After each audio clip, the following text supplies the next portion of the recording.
അങ്ങനെ നന്നാവാന്നൊക്കെ വിചാരിച്ച് ജിമ്മിൽ നിന്ന് നടന്നു വരുന്ന വഴിക്കാണ് ദാ എന്റെ ഫേവറേറ്റ് റെസ്റ്റോറന്റ്. പക്ഷെ എന്നോട് തന്നെ ഞാൻ വേണ്ട, നമുക്ക് നന്നാവാനുള്ള തീരുമാനം, എല്ലാം കട്ട് ഓഫ് ചെയ്യണം എന്ന് പറഞ്ഞിട്ട് നിൽക്കുമ്പോഴാണ് ഇത് ശ്രദ്ധിച്ചത്. ഇന്നൊരു ഫുൾ മൂൺ ഡേ ആയിരുന്നു. അപ്പൊ അതൊക്കെ റെക്കോർഡ് ചെയ്ത് ഞാൻ എന്റെ വീട്ടിലെത്തിയിരിക്കുകയാണ്. Today was kind of a lazy day. എന്റെ ജിമ്മിൽ ജോയിൻ ചെയ്യണം എന്നുള്ളത് കുറച്ച് നാളത്തെ ഒരു ആഗ്രഹം തന്നെയായിരുന്നു. പക്ഷെ ഞാൻ ഈ അടുത്താണ് എന്റെ ഒരു സ്കിൻ ലേസർ ഞാൻ ചെയ്തിട്ടുണ്ടായിരുന്നു. എന്റെ ഫസ്റ്റ് സെഷൻ കഴിഞ്ഞു. അപ്പൊ ഞാൻ ഡോക്ടറിനോട് ചോദിച്ചപ്പോൾ ഡോക്ടർ പറഞ്ഞു കുറച്ച് ദിവസം വെയിറ്റ് ചെയ്തിട്ട് ജോയിൻ ചെയ്തോളാൻ പറഞ്ഞു. എനിക്ക് PCOSന്റെ പ്രോബ്ലം ഒക്കെ ഉണ്ടായിരുന്നു. അപ്പൊ ജിം നല്ലതാണെന്നൊക്കെ പറഞ്ഞിട്ട് അങ്ങനെ ജിമ്മിനൊക്കെ ജോയിൻ ചെയ്ത് എന്റെ കുളിക്കാനുള്ള പ്രിപ്പറേഷൻസ് ആണ് ഈ കാണുന്നത്. കാരണം ഫുഡൊക്കെ ഓൾറെഡി അമ്മ പ്രിപ്പയർ ചെയ്ത് വെച്ചിട്ടുണ്ടായിരുന്നു. ഇന്നത്തെ സ്പെഷ്യൽ എന്ന് പറയുന്നത് ചിക്കനും ചെറുപയറും ചപ്പാത്തിയാണ്, മൈ ഫേവറേറ്റ്. അപ്പൊ അത് കഴിച്ച് ഞാൻ എന്റെ ഫേവറേറ്റ് ഷോയും കൂടി വെച്ചിട്ട് ഞാൻ ഇങ്ങനെ ഇരിക്കുകയായിരുന്നു.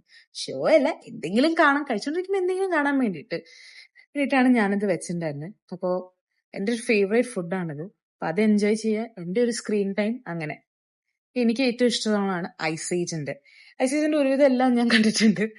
അതിലൊന്നാണ് ഇതിന്റെ പേര് ഞാൻ മറന്നു കേട്ടോ, കോണ്ടിനെന്റൽ ഡ്രിഫ്റ്റ്. അപ്പൊ അതും കണ്ടോണ്ടിരിക്കുകയാണ്.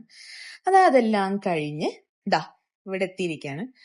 ഇപ്പൊ ഇൻ ബിറ്റ്വീൻ ഞാൻ ഉറങ്ങണോ അതോ കുറച്ചു നേരം സിനിമ കണ്ടിട്ട് കിടന്നുറങ്ങാമെന്ന് വിചാരിച്ചിരിക്കുമ്പോൾ ഇപ്പൊ ഞാൻ ടൈം ശ്രദ്ധിച്ചു, കുറച്ച് ലേറ്റ് ആയി. ശരി, അടുത്ത ദിവസം കാണാം. ബൈ, ടാറ്റാ.